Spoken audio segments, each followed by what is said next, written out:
This month we'd like to highlight a little offensive move segment where we're just working on jabbing and shooting and doing some offensive moves off a jab step.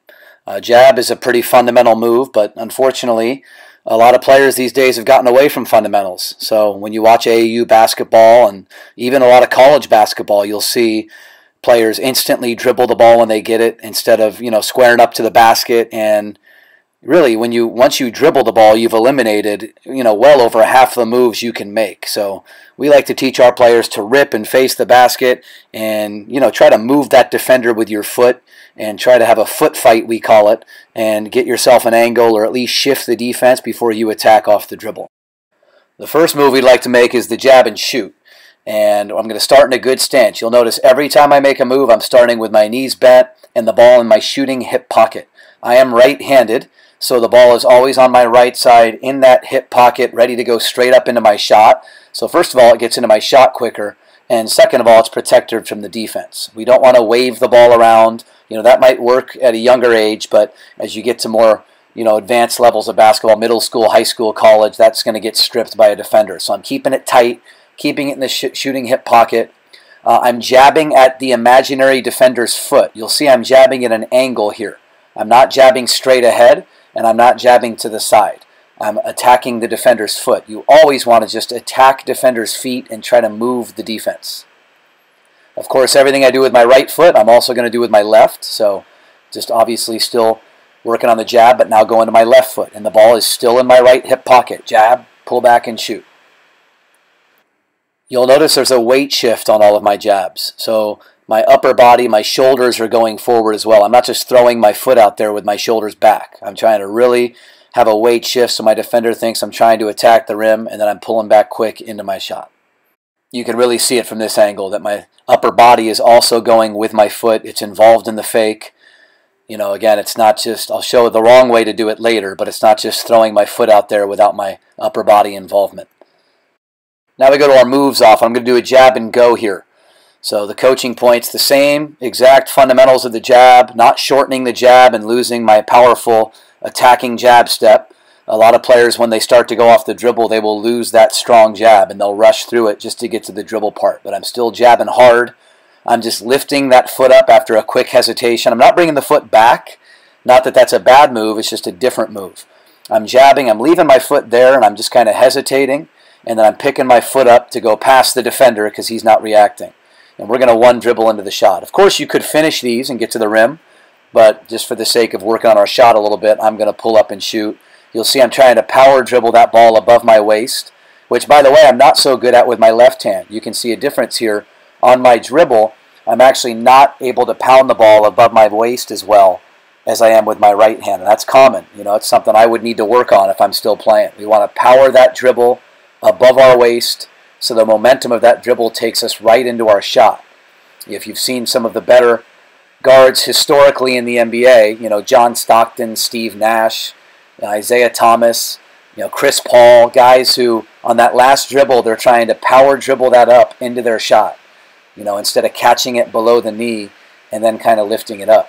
Typically smaller guards in the NBA have to do that to get quicker shots and get more momentum to get into their shot fast and powerful so they can get it up in the NBA level. Of course, I'm going to go left foot as well. Same fundamentals. That ball is on my right side still. I'm not exposing it to the defense, and once I go, I have to rip it across my knee. You can see the rip there, and then that power dribble into the shot. Now we have our jab crossover. This is something, Michael Jordan and Kobe Bryant perfected this, and that's why they were so good at the NBA level, is they could get you off the dribble, but they could also get you without wasting their dribble and being efficient offensively and scoring in one or two dribbles. And that's why those guys were so hard to guard no matter who they played against. And you can see here I'm maintaining the same jab step, the same fundamentals. I'm just crossing my foot over. I'm not crossing the ball over. It's still a rip and a one dribble. So it's not a crossover dribble. A lot of players make that mistake. I'm not crossing it left to right here. It's a right-handed dribble. It's my foot that's crossing over after I jab to a side. So I take my left foot, I jab, and I rip the foot across. The ball just takes one straight dribble with my right hand. Again, here you can see On my right side, just a lot better at kind of pounding that dribble into my shot, catching it at least waist level, a little higher than the waist. Still could be even higher for me. At this stage, obviously, I don't work on my game much, busy coaching. So here we have our step back. The last one we're going to talk about today in this video is same kind of move as the jab crossover, except now at the end, I'm going to step back to create space away from the defender, pop back into my shot. Obviously a very difficult shot for younger players. Certainly need to be a little stronger to get this ball to the rim as your momentum is going backwards. See, same jab, same footwork, but I'm just popping back at the end, landing on 2 feet and getting my shot off. Really important to create space here. I'm still going forward and then back. I'm kind of creating the letter V with my feet. A lot of players will tend to go more sideways when they do this one because it's a little easier to step back. So you see there with my feet, I still did make the letter V.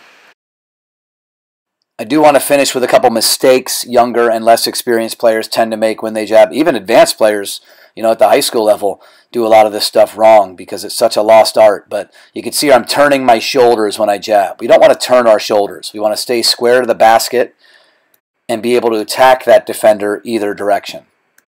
Another very common mistake would be leaning back, you know, just kind of throwing your foot out there. I talked about that earlier. We call this tap dancing, where you're just using your foot and your toe. You're not really using your upper body and getting a good weight shift. You can see my shoulders are back when I'm jabbing here, and I'm not fooling anyone. You know, it's very obvious that I'm just throwing my foot out to set you up for my shot. And here we have examples of jabbing straight ahead and jabbing to the side instead of attacking a defender's foot. You know, we really want to make it a foot fight and try to make that defender move his foot before we use our dribble. And then this last mistake would be very common with younger players is waving the ball around when you jab. Bringing it back like that or waving it out forward, trying to involve it in the fake. We want to keep it tight on the hip pocket so if I do move that defender's foot, I'm ready to explode right up into my shot and use that 1 second window to get a great shot off. So that's our jab series. You know, again, it's a very fundamental series, or at least it's known as that, but to me, I see a lot of advanced players at all levels who can't do this stuff.